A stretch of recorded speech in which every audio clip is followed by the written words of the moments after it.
This lick is from the song called Kholo Kholo. To play this lick, we have E minor chord. So holding E minor chord, we got to pluck 6th string open. Then we have a strum from 4, 3, 2, 1 together.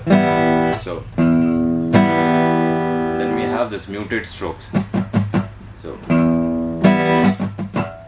down, up, down. So after that we have this hammer on from 2 to 4. So then we have this A major chord, which I'm playing with that bar position with my index finger on the 4th string 2nd fret and 3rd string 2nd fret. We got to plug both the string together. So that's the thing. So after that hammer on, we go to that A major. So then we have 6th string 2nd fret, slight bend down, and then back to 1st note. So